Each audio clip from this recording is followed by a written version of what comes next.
You find yourself in the grim dark world of Komi Can't Communicate. This feels like a laid-back camp and Attack on Titan all at the same time. It sounds genius. I saw a picture of him ripping open his chest, and I was like, wow. Nice. Using trigonometry. I'm not quite sure if I'm answering the question anymore. I heard a question. It may not be the question anymore. You're so busy wondering if you could use the Death Note, you stop to consider if you should use the Death Note.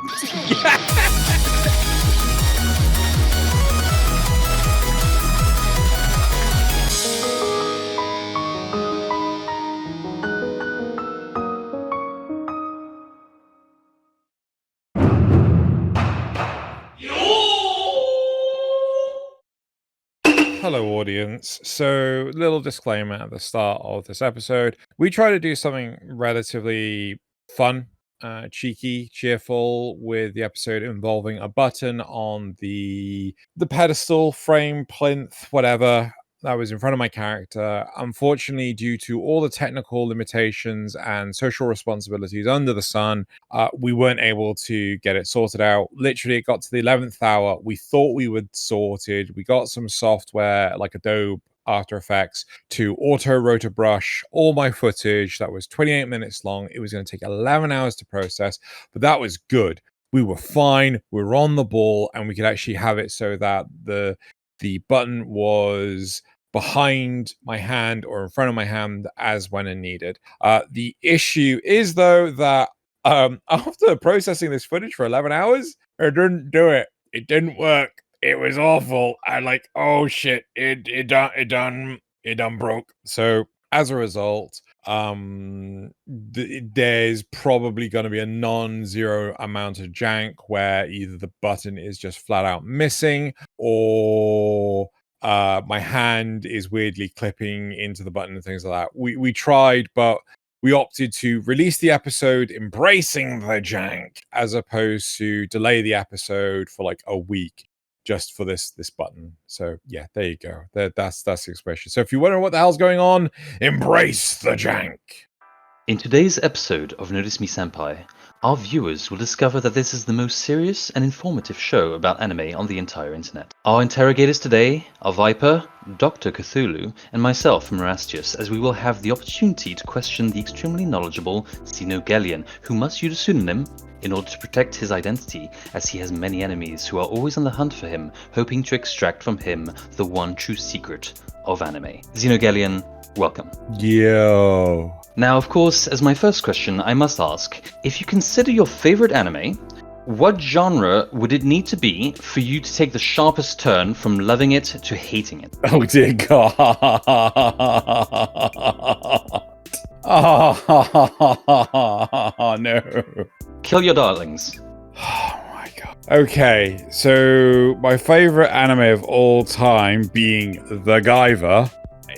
In order to get me to do a hard U-turn and GTFO or a very hard 180, what genre would it have to be? I want to say a sports one, but I don't think it could actually genuinely be a sports anime because it's like, it's all power suits and monsters and shit like that. It just doesn't fit. So I'm probably gonna say a rom-com. Right. Where like, the Guyver and the like all the different Zonos, they sort of fall in love. Rom-com. A high school rom-com. Well, I mean, it did originally start in high school, so yeah, I mean that 100% fits. So yeah, that would make me certainly do a 118 GTFO. Fair enough. I don't know, Xeno. I looked up the Guyver and he looks pretty cute. Did you get the right spelling? Is it Guy and then VER? Yeah. Yeah. Yeah, I saw a picture of him ripping open his chest, and I was like, wow. Nice. Yeah, clip cannons. Okay. You shut up, you. But anyway.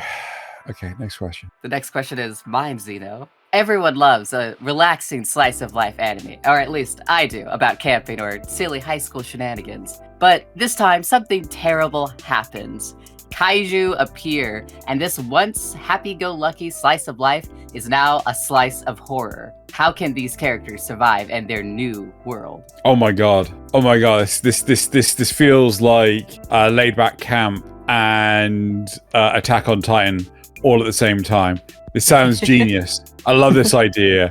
Like, also it's like the dawn of the Titans. Like, so you got laid back camp, dawn of the Titans, and you got these kids that are from high school and they're all like chilling out and things, and all of a sudden Titans start appearing all across Japan, and they have to like get home and sort of get back to their families, but there's no way there, and they're stuck out in the wilderness. And how do they survive? With all the camping gear that they've got with them because they were out camping at the time. But what about their food supplies? Well, they have to learn to scavenge for food. And they're going to be hunting like rabbits and shit with the school skills that they learned with trigonometry. Also, there are Titans. They have to avoid being eaten by the Titans. The Titans! They're out hunting for humans! Like the humans are hunting for rabbits, using trigonometry. Okay, there are a few anime that deal with the serious subject of human versus machine. Are there any comedic animes that deal with this subject well? Human versus machine. I honestly can't think of many comedic sci-fi or just futuristic or even modern day stuff that have... I feel like there's one that's like on the tip of my tongue. I'm just... Space Dandy? Space Dandy. I was going to say Furikuri, but... Well, that too. Furikuri. It's a classic. Yeah, Furikuri. 100%. Just hit it with the guitar. Just hit it with a guitar. Imagine how much cooler Space Dandy would have been if instead of having a ray gun, he had a guitar and he just starts hitting stuff with a guitar, right? Surfing on the currents of space with his guitar, like, strumming away, pretending he knows how to play guitar, but then he just starts hitting, like, asteroids and shit with his guitar. So cool. Isn't that just the plot of that one, was it Macross, where they played guitar? No, that's piloting mechs, though. I think they were idols, not guitarists. Oh, no, there was one Macross. Frontier, right? No, not Frontier. I think it was Macross 7, where they were actually playing instruments in the cockpits of their mechs. Oh. Yeah. I've not seen it. I know Loz has seen it, but I've not seen it. Okay. You find yourself in the grim dark world of Komi Can't Communicate. How did civilization collapse to become the setting for this post-apocalyptic anime? And what part did Komi and her friends have in it? What? Oh, shit! I know, there's a fucking film, it's not Bird Box, it's the other one. Is it A Quiet Place or something? Where basically, if you talk, right, you end up like attracting the noise of a monster sort of thing. So let's pick a monster from another anime. Let's pick Boomers from Bubblegum Crisis Tokyo 2040. That sounds like, so we got the technological aspect, we got some robots wandering around and then they turn into monsters. But like, they only react if you make a noise, right? So they're blind, they're really hypersensitive to noises and things like this. So Komi is like the queen of not making any noise unless she's writing on a chalkboard, because that's noisy as fuck. But everyone else, they're all her fodder. They're all her bait, right? They're all the method that she uses to attract the attention elsewhere. First one to go was the Yandere character. I can't actually remember the name of. Yeah, that's, so Komi is the hardcore survivalist. She learned it all from her dad, 100%. Turns out her mum's like part of the dissident group, and she's not allowed to leave the safety of the underground bunker because she's so noisy. All right, Xeno. A zombie survival anime is now suddenly a competitive cooking show. What would the new title of this series be called? I'm sorry, what? You heard me. No. You just said a zombie survival series. Yeah, and now it's cooking. A competitive. There's still zombies. You're saying High School of the Dead meets Food Wars. Yeah, precisely. How What would you name it? to cook a zombie in just three ways. Ooh, The Walking Bread? Oh! This isn't your question. Oh! Sorry, it came to me and I had to say it. No, it's good. It's great. You can't use that, Xeno. No, I'm not going to. I want something cannibalism inspired. This is really difficult. Oh god. You've got one. Okay. Zom 100, Cooking Class of the Dead. That works. Cooking Class of the Dead's good. Yeah. Boo. I just Boo. okay. Look, I asked ChatGPT. I'm not gonna Boo. cheat. Boo. Come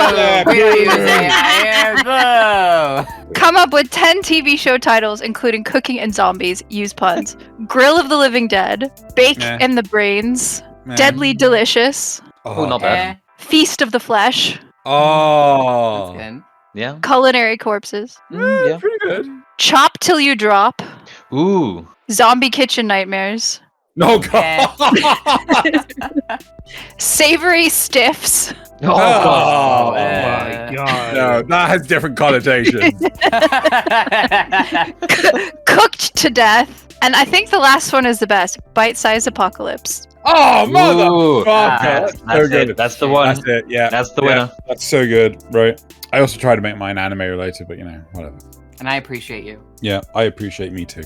Okay, sometimes, in an effort to lighten the mood, serious animes will borrow comedic tropes. Which comedic tropes are the worst suited towards creating tonal variability in a serious anime? What do you mean, like comedic tropes? Like pie in the face kind of shit? Well, like, you know, when they do exaggerated expressions and all of a sudden, like, the animation style changes and they're a little bit more, like, you know, cartoony with big heads, that kind of stuff. Oh god, this one prime anime that I could just pick on for like the rest of this show, and like, you know, and I'd never run out.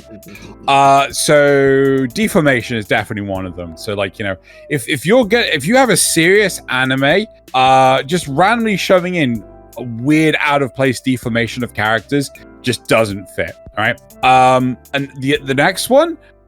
Shading will go a long way to maintaining any form of serious tone. So if you don't shade any of your characters, what the fuck is that even? The other one is like staying on model, right? So consistency of your character design. So all of a sudden, a character's balls should not be on their chin.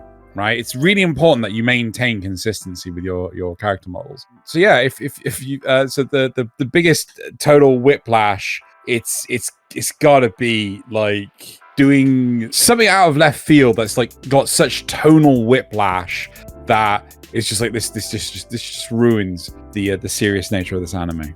All of the things that I was picking on was Devilman Crybaby. I can't imagine what you were talking about. No. Yeah, it's like, I'm sorry. Completely impossible to figure out. It's stylized, okay? Yeah. So is putting a JPEG on a T-shirt from Gucci that's from Jujutsu Kaisen. That's stylized and apparently worth several $100s. Yeah, I'm not sure what point you're making. That sounds awesome. Xeno doesn't understand art. That's fine. Or fashion. Okay, I definitely don't understand fashion, but regardless. Behold the wild Xenogelion. For generations, his kind have struggled to survive without the use of elbows. This often led to strange clipping and odd behaviors, but the Xenogelion was quite happy in his little niche. However, nature is cruel and often forces selection pressures. And so behold, after generations spent alone, watched and heckled by a cruel peanut gallery, the Xenogelion has developed a new survival strategy. With the careful application of elbow trackers, he can exist in this strange VR environment with far less clipping, far more maneuverability, and a much greater ability to express himself. Did you notice? You've been watching this whole time.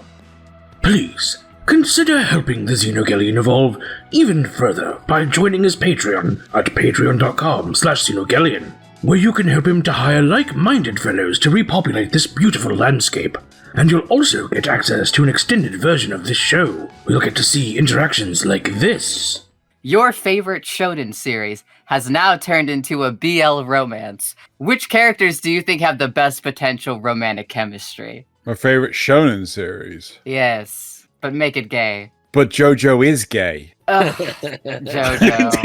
Did you not see that coming? I didn't, because I hate JoJo and I didn't consider it. Damn it. Why didn't I consider it, though? Oh, truly, nature is beautiful. Let's get back to watching it, shall we? Anyway, One Punch Man becomes a harem anime, with you, Xenogelion, as the protagonist. Please assign the following roles to the main characters. 1, your childhood friend. 2, the tsundere. 3, the yandere. And 4, the big sister. Okay. I'm pretty sure Xeno is the tsundere, so we might have That's cheating. No, that's cheating, Nazza. He's the protagonist. Yeah. He's Is the often bland, brown-haired protagonist. brown bearded. Wait, have you not seen One Punch Man? Oh, well, no. That's the thing. Like, you're a separate character within the world of One Punch Man. Like, Okay. Saitama is still just one of, like, is a potential character for these roles. Okay. But somehow my superpower is to create a harem out of the existing characters in universe. I guess. Cool. I like this. Right. Okay. So right.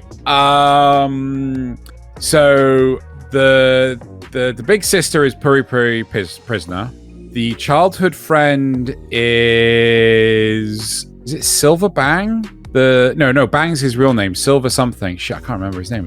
He's one of the S rank heroes. Silver Fang. Thank you. Yes. Yeah. The tsundere. I don't want to do tornado, but it kind of has to be. You can't make me. No, it's not gonna be tornado. It's gonna be. It's gonna be Metal Bat. And the yandere is gonna be... Yeah, that's gonna be Tornado. There you go. All right, perfect. Expertly done. So, a slow burn office romance anime is transformed as the protagonist is granted magical girl powers. What kind of transformation and unique weapon would our tired office worker be gifted to save their world and their love? You know what? I always make this about one specific show when it comes to tired old office workers. I'm going to mix this up. I'm going to make this about... I've got two choices here.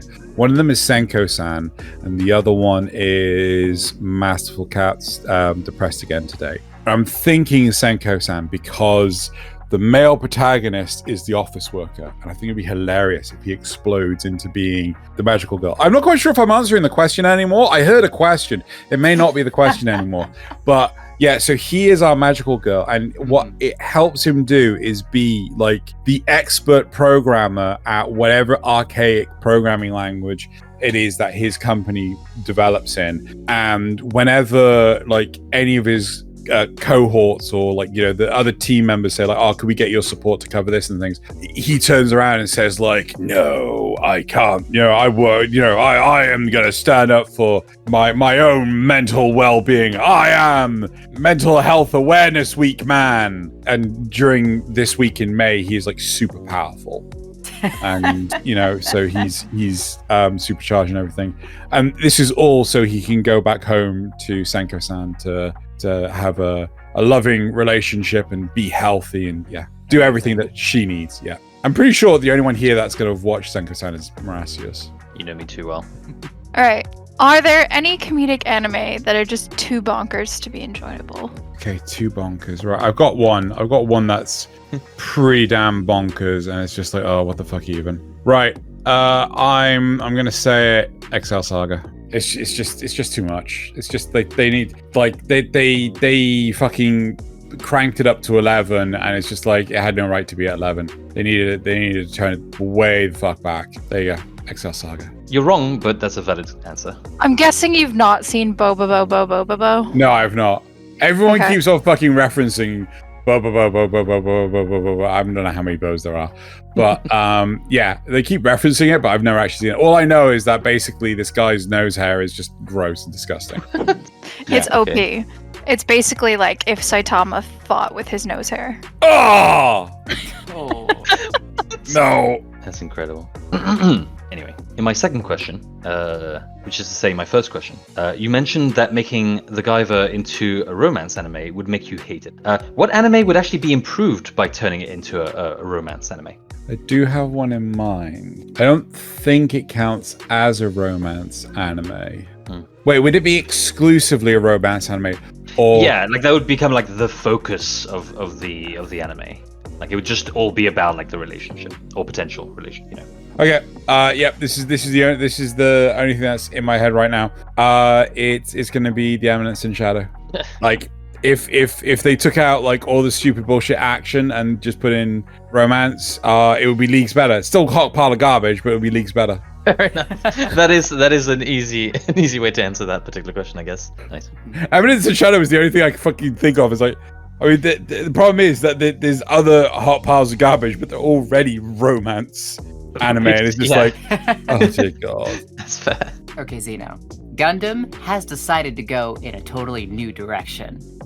Idols. How will our mechs and their pilots make it to the top as the #1 idol group? Oh dear Playing god. guitars. No. They're mechs. What they'll do, right, is they'll create an anime which is very reminiscent of Gundam Build Fighters, but effectively it's a cross between basically Gundam and Sailor Moon, where you've got your idols and they sing, they prance around on stage and everything, but afterwards they then get into like team tournaments, team tournament combat and everything, and then they just jump into like these VR cockpits and everything, and then they're just piloting their favorite Gundams while singing and everything, and they're doing mock battles, and yeah, that's how it would play out, very, very weirdly. I'd watch it. So, this is a great one for my fourth question. Breaking the fourth wall is often used in comedic anime. Can you think of any examples of this used in serious anime? Oh my god. I'm trying to think. I think there are plenty of like serious. I think there are plenty of serious anime that could benefit greatly from the comedic fourth wall break, or like if it had sort of like an internal monologue. There's a film that's coming out, or it's actually come out, where effectively this kid ends up losing his voice and he can't remember what he sounds like. So he ends up envisioning his internal monologue as the guy from Archer, the guy that plays Sterling Archer or Bob's Burger. And it just like the voice does not match how scrawny this kid looks. And it's just absolutely fucking hilarious. I can't remember. They did that for another movie. I think Steve Martin was the voice, but the narrator. But yeah, so like, that sort of stuff. I'd love it if that was brought into. How much better would Death Note be with fourth wall narration breaks? Jeff Goldblum in. Yes, as, Jeff Goldblum voicing Light's internal monologue. Genius. You're so busy wondering if you could use the Death Note, you stop to consider if you should use the Death Note. Yes. Well, this has truly been fascinating. An idiosyncratic dive into the depths of one of the greatest minds of our generation. And now, dear viewers, if you just look under your seat, you will find you've each been given a small device with a button. What does the button do? Will you resist pressing it? If the Earth is still intact tomorrow, you know that you will all, collectively, have made the correct decision. The future is in your hands.